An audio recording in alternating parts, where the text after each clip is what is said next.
नमस्कार दोस्तों, आपका एक बार फिर से स्वागत है आपके अपने चैनल द क्राइम स्टोरी में।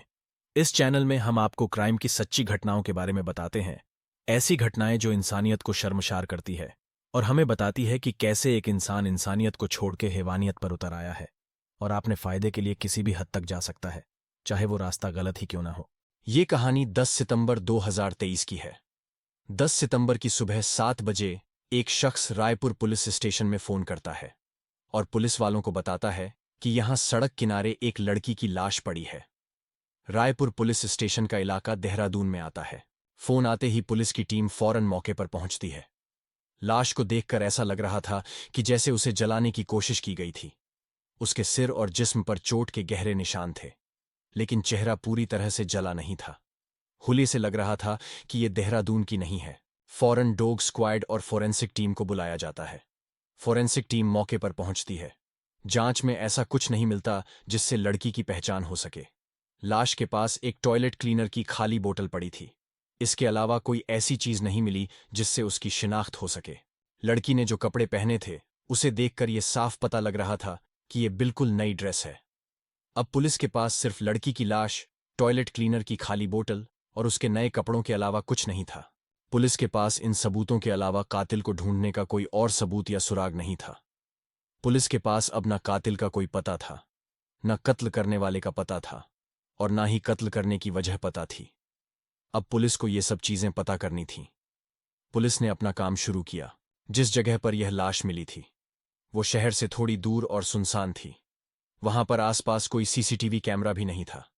अब पुलिस ने उस इलाके के एंट्री और एग्जिट पॉइंट के सीसीटीवी कैमरा को खंगालना शुरू किया। उस रास्ते में कोई होटल और रेस्टोरेंट भी नहीं थे। वहां लोग अपना खाने पीने का सामान लेकर पिकनिक मनाने जाते थे और शाम को लौट आते थे।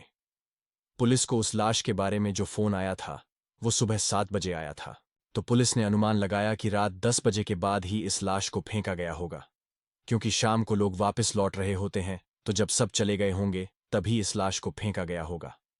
रात 10 बजे के बाद इस रोड पर सन्नाटा हो जाता है, यानी पिछले 9 घंटे के दौरान जो भी कातिल होगा उसने यहां लाश को ठिकाने लगाया होगा।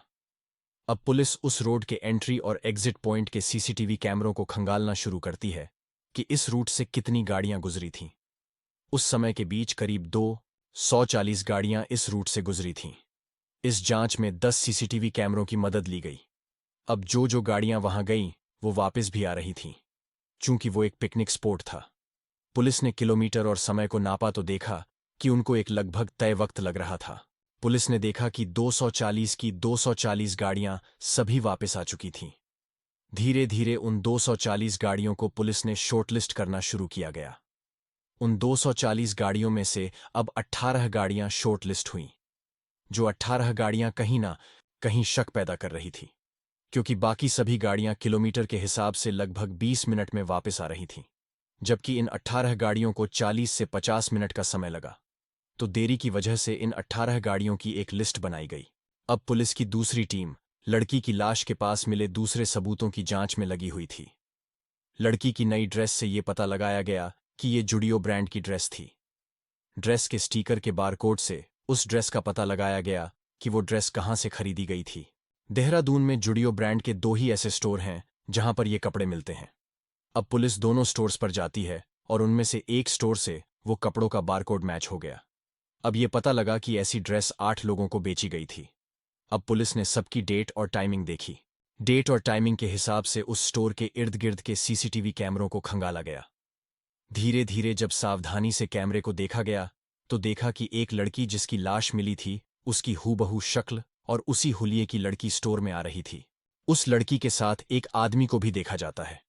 उसके बाद स्टोर से निकलने के बाद एक दूसरे कैमरे से पता चलता है कि जब वो बाहर निकलते हैं तो एक गाड़ी में बैठते हैं, और वो एक एसयूवी गाड़ी थी और उस पर आर्मी लिखा हुआ था। अब पुलिस के हाथ एक अच्छा सुराग लग चुका था। अब पुलिस ने उन 240 गाड़ियों में से जो 18 गाड़ियां शॉर्टलिस्ट की हुई थीं, अब उन 18 गाड़ियों से इस शोरूम के बाहर जो गाड़ी थी जिसमें वो लड़की और वो आदमी दिखाई दिया था, उन दोनों को मिलान कराया गया। अब पुलिस ने पाया कि उनमें से एक वही गाड़ी है जो शोरूम के बाहर दिखाई दी थी।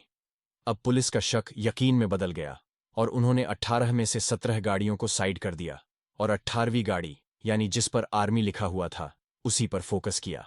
अब पुलिस ने देखा कि उस गाड़ी का उस रात का रूट क्या था। पुलिस ने देखा कि बाकी गाड़ियां जहां 20 से 25 मिनट का समय ले रही थीं, वहीं इस गाड़ी ने 42 मिनट का समय लिया। अब पुलिस ने गाड़ी के रजिस्ट्रेशन नंबर से पता किया कि ये गाड़ी किसके नाम है, तो पता चला ये गाड़ी रामेंदु उपाध्याय नाम के एक शख्स के नाम पर रजिस्टर्ड थी।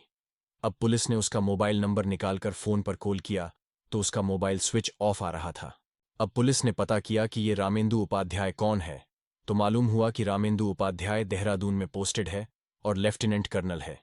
चूंकि मामला आर्मी का था, अब एक आर्मी के लेफ्टिनेंट कर्नल जैसे रैंक के अफसर को सिर्फ इसलिए गिरफ्तार नहीं किया जा सकता था कि वो एक लड़की के साथ शोरूम में कपड़े खरीदने गया था।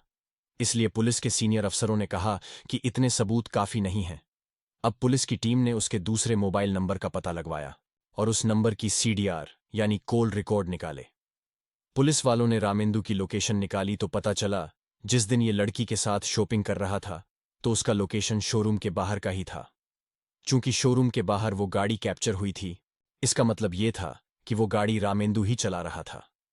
9 सितंबर के दिन लोकेशन को चेक किया गया तो पता चला कि जिस इलाके में लड़की की लाश मिली थी, रामेंदु भी उसी रायपुर के इलाके में मौजूद था। चूंकि ये एक साइंटिफिक एविडेंस था, अब पुलिस के पास पर्याप्त सबूत थे। उसकी वहीं पर मौजूदगी थी जहां पर वो लाश मिली थी। तब गाड़ी का सीसीटीवी कैमरे में कैप्चर होना, गाड़ी का 42 मिनट लेट आना, जहां पर वारदात हुई वहां पर जाना और रामेंदु की मौकाए वारदात पर मोबाइल लोकेशन दिखाना। अब पुलिस रामेंदु उपाध्याय के घर पहुंचती है। वहां जाकर उस एसयूवी गाड़ी की तलाशी ली जाती है तो उसमें खून के कुछ छींटे मौजूद थे। अब पुलिस को पूरी तरह से यकीन हो गया। इसके बाद लेफ्टिनेंट कर्नल यानी रामेंदु उपाध्याय को एक मर्डर केस में आईपीसी सेक्शन 302 के तहत गिरफ्तार कर लिया जाता है। फौरन आर्मी को खबर दी जाती है। आर्मी वालों को देहरादून के एसएसपी ने लेफ्टिनेंट कर्नल को गिरफ्तार करने की पूरी वजह बताई और उन्हें पूरी इन्फॉर्मेशन दी। अब रामेंदु से पूछताछ की गई तो पूरी कहानी ये सामने आई कि जनवरी 2020 में रामेंदु उपाध्याय सिलीगुड़ी में पोस्टेड था। रामेंदु उपाध्याय शादीशुदा है और इसका 2 साल का एक बच्चा भी है। सिलीगुड़ी में एक रात ये किसी डांस बार में गया। वहां इन्होंने पहली बार श्रेया शर्मा नाम की लड़की को देखा। श्रेया का असली नाम सुमित्रा था। उस वक्त उसकी उम्र 25 साल थी और ये नेपाल की रहने वाली थी। वो नौकरी की तलाश में भारत आई थी। उसी दौरान उसे सिलीगुड़ी में एक डांस बार में जॉब मिल गई थी और वहां पर वो डांसर थी। लेफ्टिनेंट कर्नल यानी रामेंदु उस बार में गया तो वहां उन्हें श्रेया दिखाई दी। उन्हें श्रेया पसंद आ गई और फिर उनमें बातचीत का सिलसिला शुरू हुआ। उसके बाद दोनों में दोस्ती हो गई और दोस्ती प्यार में बदल गई। फिर वो एक दूसरे से मिलने लगे। रामेंदु सिलीगुड़ी में अकेला रहता था। उस वक्त उनका परिवार यूपी में था। उस वक्त रामेंदु श्रेया के साथ लिव इन में रहने लगा। धीरे धीरे वक्त बीता और एक दिन रामेंदु का तबादला देहरादून हो गया और वो देहरादून चला आया। अब देहरादून में उसकी पत्नी और बेटा भी इसके साथ यहीं रहने लगे। रामेंदु को श्रेया की याद आती थी तो इन्होंने श्रेया को सिलीगुड़ी से देहरादून बुला लिया। देहरादून बुलाने के बाद उन्होंने श्रेया के लिए एक फ्लैट किराए पर लिया। उसके बाद इनका घूमना फिरना सब कुछ चलता रहा। कभी कभी रात को घर नहीं लौटना तो उनकी बीवी को रामेंदु पर शक होने लगा और एक दिन रामेंदु की बीवी को हकीकत पता चल गई कि उनकी जिंदगी में कोई और भी है। एक दिन रामेंदु की पत्नी श्रेया के पास पहुंच गई और दोनों में झगड़ा शुरू हो गया।